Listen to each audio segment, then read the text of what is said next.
We have come across levels of stupidity that are bordering on dangerous, levels of unhingedness, levels of, I mean, for lack of a better term, honestly, it's a pretty good term, just kind of a boomer way of thinking, right? That we just haven't really come across, right? My meter is off the charts here. And I am not the best arbiter of this. I am not somebody holding a baton for Gen Z. I am, in fact, I believe, like a backdoor millennial or something. But I'm not somebody that's over here spending 4 hours a day on TikTok.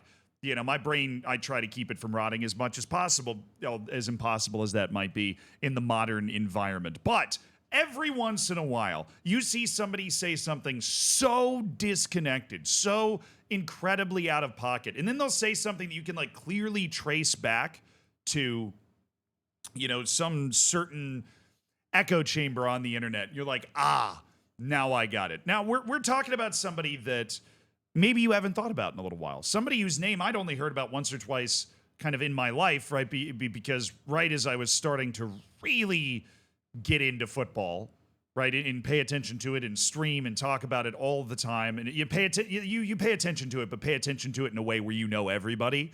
That's Adil Rami.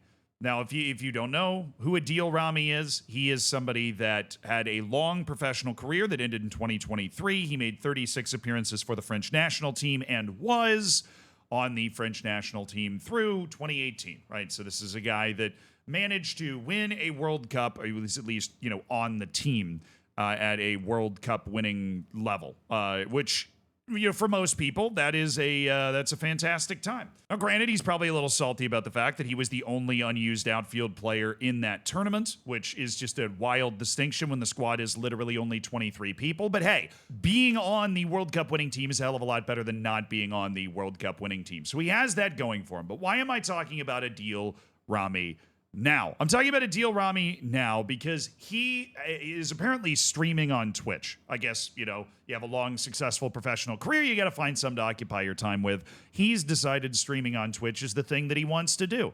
And while streaming on Twitch, he had a few things to say. And these were specifically about Lamine Yamal. Now, I'm going to be real clear here. I have been a little hard on Lamine Yamal. Maybe I even made fun of his birthday party, right? Because I feel like that was a valid thing to do. His birthday party was ridiculous. And maybe I've even had some thoughts and opinions about the way Lamine Yamal carries himself. None, you know, too harsh or anything, right? But you also have to couch it in the fact that this kid just turned 18. We don't know how it's going to turn out and this and that and the other thing. But there are levels to the game, right? And what Adil Rami has done is he has taken the normal, like socially or generally acceptable amount that you can judge somebody that has, one, done the things that, like, Lamine Yamal deserves some grace. I acknowledge that when I talked about his birthday party. You have to acknowledge it at every step of the way. He's dealing with something very few human beings have to deal with, which is being ridiculously famous and wealthy before the age of 18, right? And there are just going to be certain things you do, certain mistakes you make. Some, you know, go ask any of the Neymar, David Beckham, any of these guys that have gone turbo nuclear before they were like 21, 22. In just ridiculous amounts of money and fame, and ask them about the hurdles that they ran into. And you also have to deal with, if you're that type of person, people like Adil Rami. I've teased you long enough. Let me translate this into English here. Adil Rami, on his Twitch stream, for 2 months, humanly speaking, I can't stand him anymore. That way, it's clear. Remember, this is translated from French, if you're wondering if it sounds weird in like a native English sense. I don't give a damn about the guys who aren't happy. The Barcelona fans, Lamine Yamal fans, I don't give a damn. He's talking about the people that wouldn't be happy with him for saying this. I'm telling you the truth. Football-wise, nothing to say. A crack. I would imagine that translates to being great based off the way the rest of this goes. And certainly he'll win Ballon d'Ors and European Cups and whatever you want. But humanly speaking, fuck your mother. All right, buddy. All right. Lamine Yamal has not, as far as we can tell, broken any laws. He hasn't shot anybody. He hasn't sexually assaulted anybody. He hasn't, like, you know, gotten incredibly politically active in a way that maybe would rub somebody the wrong way in this sense. All he's done is shown a ton of personality on the field, been one of the best players in the world, and had some incredibly weird headlines come out about his dating habits with older Instagram models and a birthday party. And that has driven you to this point? I would love to hear your opinions on, like, actually objectively bad people that are playing football in the football world? Because I feel like that would tell us a lot. Because there are objectively, verifiably bad human beings that play professional football at a high level, right? There's video and photographic proof. There's legal documents and court cases that could prove how bad some of these people are. Lamine Yamal doesn't have any of that. He's got a lawsuit because he had a few dwarves perform at his birthday party, which obviously let the law prevail in terms of whether that lawsuit connects or not, if he was actually demeaning them, or, one of them came out anonymously and says he wasn't. So I wasn't invited to Lamine Yamal's birthday party, but either way, he continues, by the way. The way he shook Cristiano Ronaldo's hand, it pissed me off. It started there. Having made videos behind where he was talking about him, I didn't like it. To see him doing his pants, it's about to get weird, by the way. To see him doing his pants, shorts down thing there. You know how he wears his pants baggy, basically, right? Which is a very common thing, by the way. When I played basketball in high school, I was doing the same thing. My ass was out because that's just a cool way to wear the pants, dude. Right? You're just trying to look. I mean, we've all been 18. You're just trying to look cool. That's what you're trying to do. And if you're Lamine Yamal, there's there's a ton more pressure to try and look cool. But here's where you can really get where Adil Rami is coming from. The story of the shorts and the pants down, it comes from the prisons there in the United States and Mexico. And he was the one who wanted to get fucked. That's true, by the way. That fashion started in prison, and it was people that were trying to get laid. But you know who doesn't fucking know that? And you know what doesn't matter at all when it comes to fashion choices that you make now?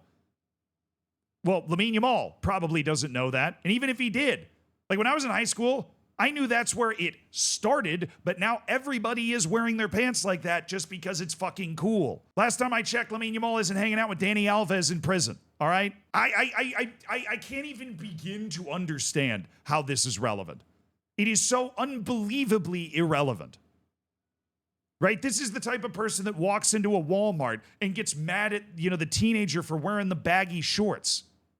That's what Adil Rami is doing. This guy was playing professional football 2 years ago. He needs to age 40 more years before he can start doing this shit. Right? You're the guy sitting on the porch yelling at somebody to get off your lawn.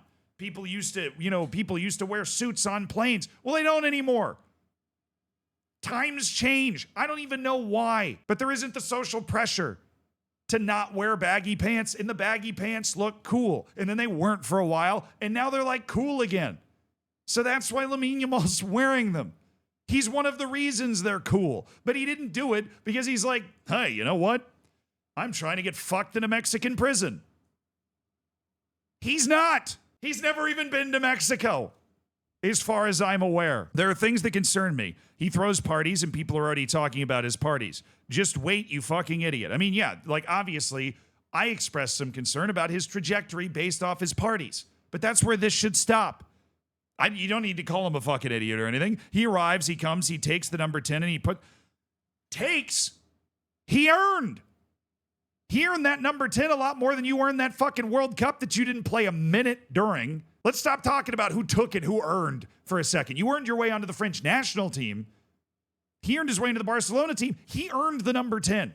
You ever watched a game with your eyeballs? He has, because he acknowledges he's going to win Ballon d'Ors, probably plural, and he's going to win more trophies and this and that. That number 10 is his, because he's the best attacking player at Barcelona. That's why he gets it. He thinks he's American. No, he doesn't. Being American is not cool. I know. I'm an American in the soccer space. We're like the cringe people that don't really understand the sport. I say soccer and everybody runs and hides. He doesn't think he's American. He doesn't want to be American. He's a modern Spanish superstar. Ethnically ambiguous model type. Like, Lamine Yamal has got the world at his feet. He's going to decide to do with it whatever he wants to. And apparently whatever he does decide to do with it, because he's got personality and it shows, is going to piss Adil Rami off. And he's not the only one, right? I'm sure there's a bunch of people all over the world that think exactly the way Adil Rami does about Lamine Yamal. And I think it's dumb. You know why I love history? You know why I love studying history? Is because when you study history, and I'm not just somebody that's over here that watches documentaries. I have a degree in history. I wrote a dissertation. I wrote like a final paper in order to get my degree on how the methods of communication affected the expansion of the Ottoman Empire. It is such a mind-numbingly boring read that it would put all of you to sleep. And that is the sort of academic rigor that is required to be able to sit here with a history degree and say that the best reason to study history is because it does, in fact, repeat itself over and over again. Because times change, people don't. Grok rocking up 10,000 years ago trying to start a fire in a cave, pretty much the same dude that you are, except you've had a little bit more fiber, a little bit more like milk and sugar in your diet. Maybe a little too much sugar. That's okay. We're going to go for a run. I'm going to go for a run later today. But seriously, have we not repeated these same mistakes going after players like David Beckham because we thought they were a little too flashy? Because they thought they were a little too this, they were a little too that. I can't believe he shaved his head. He's wearing baggy shorts. Well, that's what gay people in prison do. How about you shut up? Because that's not even fucking relevant. You know where all the other fashion trends come from? Does it matter? All of this is just so incredibly stupid. I was blown away that an actual human being can just sit there and unleash this argument. He's 18. He hasn't done anything illegal. If I was 18 and I was that rich and that famous, I can't guarantee I wouldn't be ripping a Lamborghini down the highway at 300 miles an hour. He hasn't. He may just be better than most. that being considered, right? I got no guarantees my 18-year-old self isn't absolutely launching a Lamborghini down the highway. I wish I could sit here and say I wouldn't do that, but can you really? Can you really do that? If I was Lamine Yamal, this is absurd.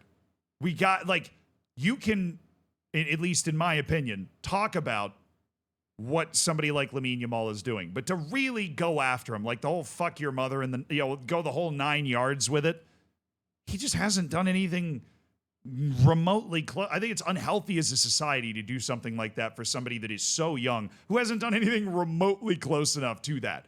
You can be a hater, but this isn't being a hater. This is being just a dick, basically. Look, I wasn't going to include this in the video, but I want to now. I don't know. I just changed my mind. Adil Rami kind of had things fall apart towards the end of his career for reasons that are, let's be honest, more heinous than anything Lamine Yamal has ever done. He was sacked by Marseille for gross misconduct. Now, keep in mind who Marseille has on their team right now. That same club kicked Adil Rami out for gross misconduct. He had been under investigation by the club for missing a training session at the end of the season after claiming he had an injury, and all of that kind of combined together, and he was launched out. And then you go into his personal life. He has also been accused, around that same time, by Pamela Anderson. Yeah, that Pamela Anderson, right? Of domestic abuse. And they ended their relationship and all this stuff. And all that kind of happened around the same time. Now, he never ended up in prison as far as I can tell, but if you are sacked by Marseille for gross misconduct, in quote,